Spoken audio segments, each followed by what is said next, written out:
കർത്തൃനാമം മഹിമപ്പെടുമാറാകട്ടെ. ഒരു ആരാധനാ ചിന്ത നിങ്ങൾക്ക് കൈമാറുവാനായിട്ട് ഇടയാകുന്നതിൽ സന്തോഷിക്കുന്നു. വെളിപ്പാട് പുസ്തകം 22-ാം അധ്യായം 3-4 വാക്യങ്ങൾ നമുക്ക് വായിക്കാം. യാതൊരു ശാപവും ഇനി ഉണ്ടാകയില്ല. ദൈവത്തിന്റെയും കുഞ്ഞാടിന്റെയും സിംഹാസനം അതിലിരിക്കും. അവന്റെ ദാസന്മാർ അവനെ ആരാധിക്കും. അവർ അവന്റെ മുഖം കാണും. അവന്റെ നാമം അവരുടെ നെറ്റിയിൽ ഇരിക്കും. 3-ാം വാക്യത്തിന്റെ അവസാന വാചകം ഒന്നുകൂടെ വായിക്കുന്നു. അവന്റെ ദാസന്മാർ അവനെ ആരാധിക്കും. അവർ അവന്റെ മുഖം കാണും. നമുക്കറിയാം, നാം ആരാധിക്കുന്ന നമ്മുടെ കർത്താവ് അവൻ ആരാധ്യനാണ്. അവൻ ശ്രേഷ്ഠനാണ്, വല്ലഭനാണ്. അവൻ മാധുര്യവാനാണ്. അവൻ ഭയങ്കരനാണ്, നിസ്തുല്യനാണ്, മഹിമയിൽ അധിവസിക്കുന്നവനാണ്, അത്യുന്നതങ്ങളിൽ വസിക്കുന്നവനാണ്. ഇങ്ങനെ അനേകം കാര്യങ്ങൾ നമ്മുടെ കർത്താവിനെ കുറിച്ച് പറയാനായിട്ട് സാധിക്കും.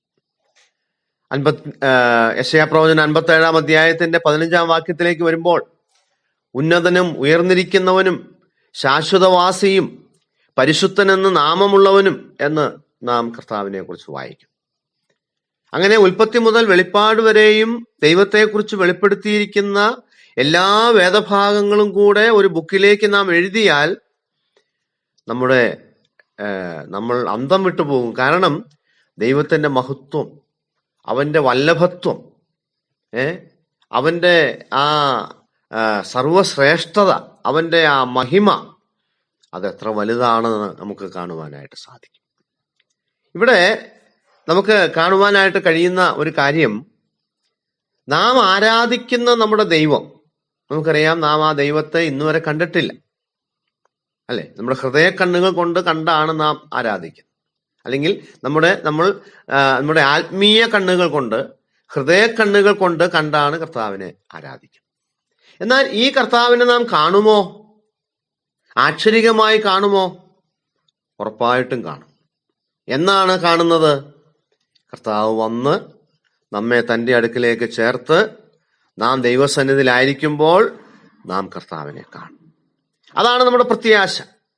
എന്നാൽ നമുക്കറിയാം, ഇന്ന് ലോകത്തിൽ അനവധി ആരാധനകളുണ്ട്. അതിനെക്കുറിച്ച് പൗലോസ് പറയുമ്പോൾ ബുദ്ധിയുള്ള ആരാധന എന്നും മൗഢ്യമായ ആരാധന എന്നും നമുക്ക് പേര് കൊടുക്കാനായിട്ട് കഴിയും. നമ്മൾ ബുദ്ധിയുള്ള ആരാധനക്കാരാണ്. എന്നാൽ ഈ ബുദ്ധിയുള്ള ആരാധന ചെയ്യാത്തവരെല്ലാം മൗഢ്യമായ ആരാധനയുള്ളവരാണ്.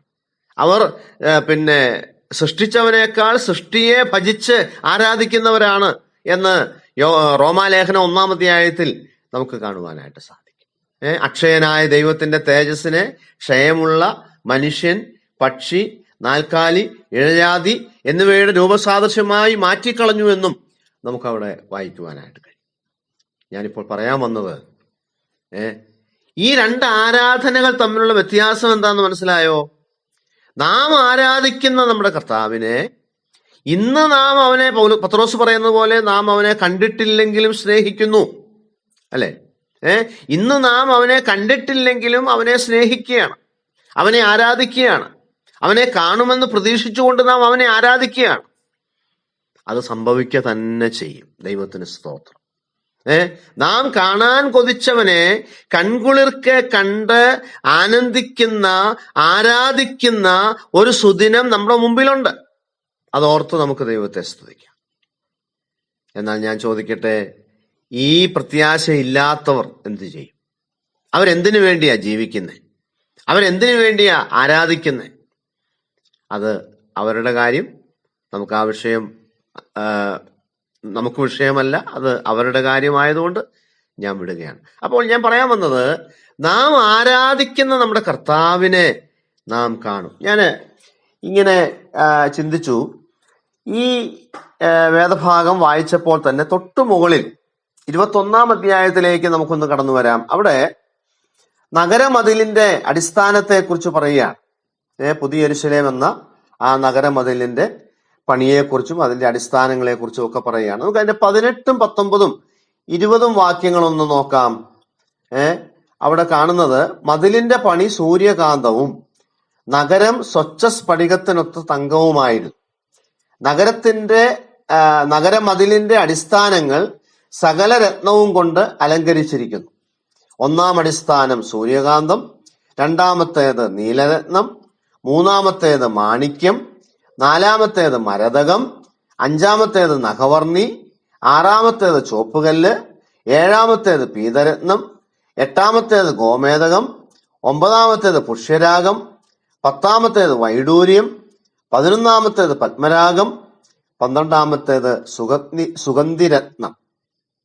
എന്നിട്ട് 21ാം വാക്യത്തിൽ പറയാണ്, 12 ഗോപുരവും 12 മുത്ത്, ഓരോ ഗോപുരം ഓരോ മുത്തുകൊണ്ടുള്ളതും നഗരത്തിന്റെ വീഥി സ്വച്ഛ സ്ഫടികത്തിന് തുല്യമായ തങ്കവും ആയിരുന്നു.